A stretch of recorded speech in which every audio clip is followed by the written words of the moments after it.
Loneliness and how loneliness affects us.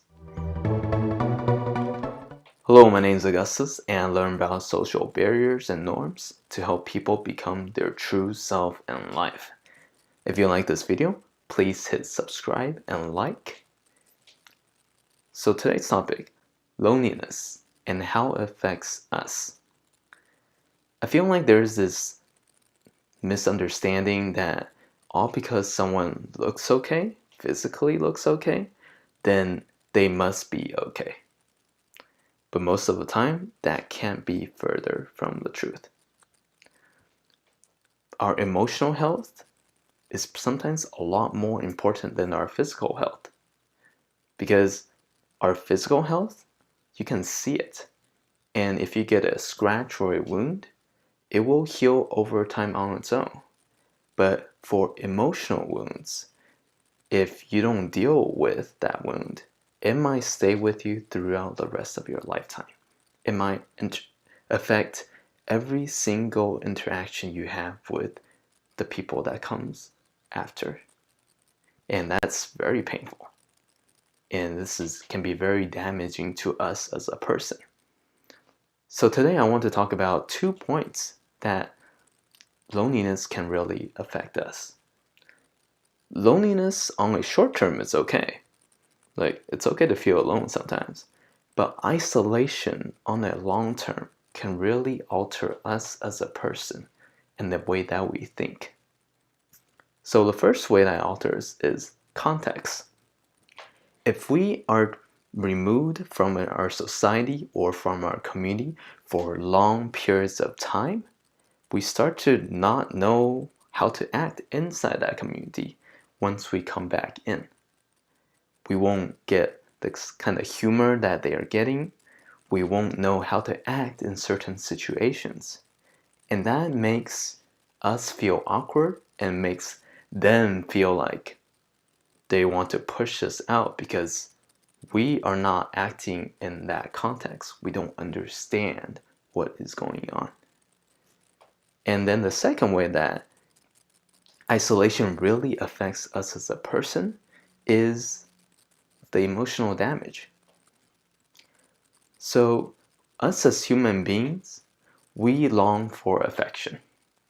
We long to be cared for. We long to want to talk to someone. We long to even just have human contact, to be able to touch another person. So hugs are important. Affections are important. But when we have been isolated for so long, we long for that human touch. So just imagine with me that if you only had one piece of bread to eat a week, and then you've been eating like that for the past 3 months, like how would you react to the first sign of an amazing meal? Like your whole perception of food will be altered, right? Like you will consume that meal, but at the same time, you will always start to look at affections as something that's very scarce, something that you can't hold on to readily, and really changes the way that we interact with other people in relation with human affections. And that is some of the emotional damage that might be there. So how do we move on and how do we transition from this isolation back into society? And I would say this is one of the hardest transitions, but first you have to establish your identity. And what do I mean by this?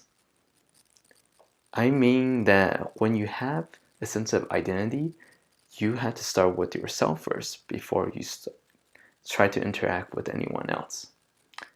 Yes, you've been in isolation, but at the same time, there are other resources that you can pull online in terms of discovering who you are as a person first. And after you have established your character, or your interests, your hobbies, and then you can move on to maybe getting a coach into learning all the additional contexts within this community to be able to embed yourself back in. And of course, these things I'm talking about, it sounds like I'm not really giving you a real answer, and that's true.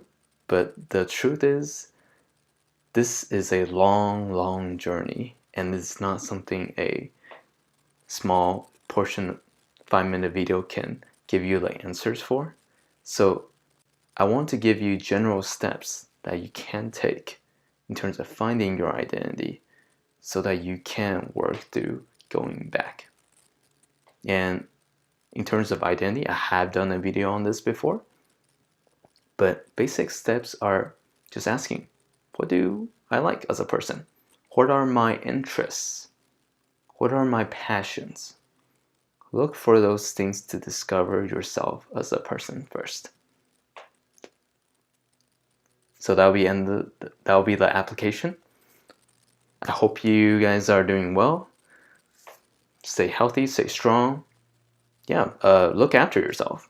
Take care of yourself. So we can go on and we can make longer strides and better progress towards the future that we want. So I'll see you guys next time. About social barriers and norms to help people become their true self in life. So today I want to talk about, we might not know when to laugh at a certain joke. No, I already said that.